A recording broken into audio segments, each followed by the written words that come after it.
I'm Dalton Sherwood, and I'm sitting down with Greta Sherwood, who at the time was 30 years old when the 9/11 attack happened. She's going to be telling us about her 9/11 experience. Hi, Greta. Hi. When did you first find out about the 9/11 attack? The morning that it happened, I was at the gym working out. So I live in North Carolina, Huntersville, and I went to the gym at the end of our street working out there, and there's TVs. So, you know, as soon as the attack happened, it was on every single TV, no matter where you were at. So that's where I found out. How were the people around you acting? So everybody was just devastated. Nothing like that had ever happened to our country before, and we weren't really sure what was going on. We didn't realize that we were being attacked. So everybody was really confused.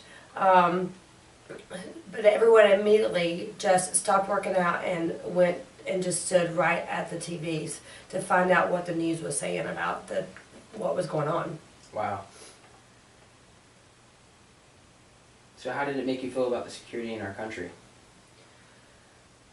Well, at the time, you know, like I just said, it wasn't like we knew that we'd be attacked. So what happened was the news was reporting that all of a sudden that a plane flew into the World Trade Center. And I can't remember which tower it was, but it hit, you know, one of them. And so it's not like I was concerned about the safety of our country at that point. You know, you're thinking, well, it was just a plane crash, that something happened. We had no idea at that time that it was terrorists or anything like that. But you're just sitting there watching it. So we're sitting there watching it, and as you're watching it live, you see another plane goes into the other tower, and you're like, oh my gosh, what is going on? So I immediately got my daughter out of the nursery at the daycare, and then I went home. And luckily, home was only about a 5-minute drive from me. So I go home, I call my daddy on the phone, my husband was there, and immediately I'm just glued to the TV watching it. And at that point, then the news was reporting this might be terrorists, this might be a strike against the United States, and that all airplanes, everything was had to be grounded. And so at that point, I started getting really scared, because then I was thinking, wow, somebody's attacking the United States, and what's going to happen next? Wow. Did you go to work the next day? No, I was a stay-at-home mom, so I was able to stay at home. Okay. If I was working, yeah, I definitely would have. I would have went to work the next day. But I tell you what, when it happened, people were so scared. People went home from work. I mean, businesses were closed. I believe like some schools were closed. It's like, just come and get your kids, and because nobody really knew what was going on. Wow. How has 9/11 changed your viewpoint on flying? So my husband flies a lot for work. I actually fly some because for work as well. I judge cheerleading events on weekends. So when I fly, and even when my husband flies, it's still a very scary time. Like, you definitely think about it. When it first happened, they changed everything at the airport. So they didn't have anything in place before 9/11. So after 9/11, they changed all the security with all the airports. So they changed like the amount of liquids that you could take on a plane. They changed, you know, you can't have even like a little, I mean, anything, like of course no knives or weapons or anything like that. But now, like, I don't even think that you can take like fingernail clippers or even small scissors that would be like sewing scissors. So it really changed a lot with the security, and going through the lines. It's a constant reminder of why they're doing this. And it's an inconvenience because you have to get to the airport earlier, but it's a peace of mind. It really is. It's good that the United States put this in place. And it makes me feel better about flying, and it makes me feel better knowing that my husband flies so much, and that that's in place to protect us as citizens. So you said your husband flies a lot? Mm-hmm. So do you think that his viewpoint's the same as yours? Yeah, I think that because he flies more often than I do, he probably doesn't think about it as much. It's more of just routine for him. But it'd be silly to say that, you know, when you're sitting on a plane or you're going through those security lines, that you don't think of why they're put in place. Yes. So, Speaking of flying, many people believe that it was wrong for the newscopters to record people jumping from the towers. How do you feel about this? say that again? How do you feel about people jumping from the towers, it being recorded on live television? It was very disturbing, obviously. But at the time,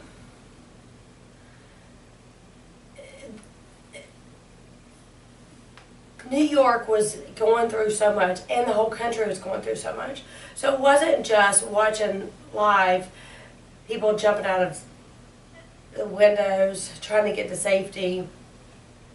It was the fact of knowing that so many people had already died and just wondering how many more people were going to die. Because at some point, you knew that those towers were going to fall. Planes went into the side of a building. So it took so long. I can't remember like the minutes. I mean, I want to say, 30 minutes, but 30 minutes is, if that's what it was, that's still not long enough to get out everybody that's in that tower. So, I think at the bottom of the tower there was a daycare, and you knew that everybody above those towers were not going to be able to get out. I mean, here's like fire in the middle of the building there. So the reality was people were dying, and people had already died, and people were going to die, and just knowing how scared they were, that they didn't think that they had a chance unless they did try to jump. Or maybe there was smoke that was filling up the halls, and that was the only way that they could, get out. But I don't know if it's wrong or right, but it made us all feel connected to know what was going on. Yeah, I understand. Did you know anyone affected by the 9/11 attack? Anyone who was in the World Trade Center or in New York at the time? No. Thank goodness. With the recent death of Osama bin Laden on May 2011, do you believe that you have less worries or about the same, and why? At first, knowing that he was killed was such a relief, obviously. It's sort of like a win for our country. But there's bad people all around. And the people in his organization, you sometimes get more scared because you think, well, they're going to retaliate and they're going to attack as well. Especially knowing that their leader has been killed, because they'll be trying to make more of a statement. Do you think there were any racial stereotypes formed on 9/11? Oh, absolutely. And it's unfortunate, but you still see that. When you're traveling, and it's so sad, but I mean, you get nervous. You really, really do. And unfortunately, that's just what happens, People are good and bad, and it doesn't matter really about skin color, and you can't identify certain races as being all bad. I mean, hopefully you can't, but some people do. So yeah, there was definitely some stereotypes formed like that, being racist. Have you ever been to the 9/11 memorial? Yes. I went a couple years, I'd say probably 5 years or 6 years after the attacks happened.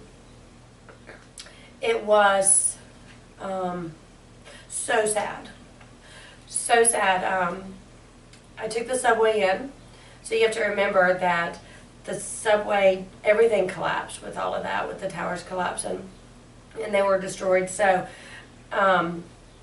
when the doors opened, it was so eerie, just knowing what had happened there. And no matter where you walked in the subway, there were pictures on the wall of that dreadful day. So, you're walking in the subway and you see that, and then you go upstairs or go outside. So you walk up the steps till you go outside, and there was just construction everywhere, obviously. But there was walls, and on the walls were every single person's name that died that day. So you're just standing there, and then you can see a flag still flying. You couldn't see the memorial because, like I said, at that time it was still being built, because it was only like 5 years after the attacks. But that's where it was being built. So it made you feel good, but it was also so sad knowing what had happened. But being able to see the flag flying and being able to read all those names, and you just can't help but cry. Yeah, I understand. Well, thank you, Greta, for coming. You're welcome. This is the end.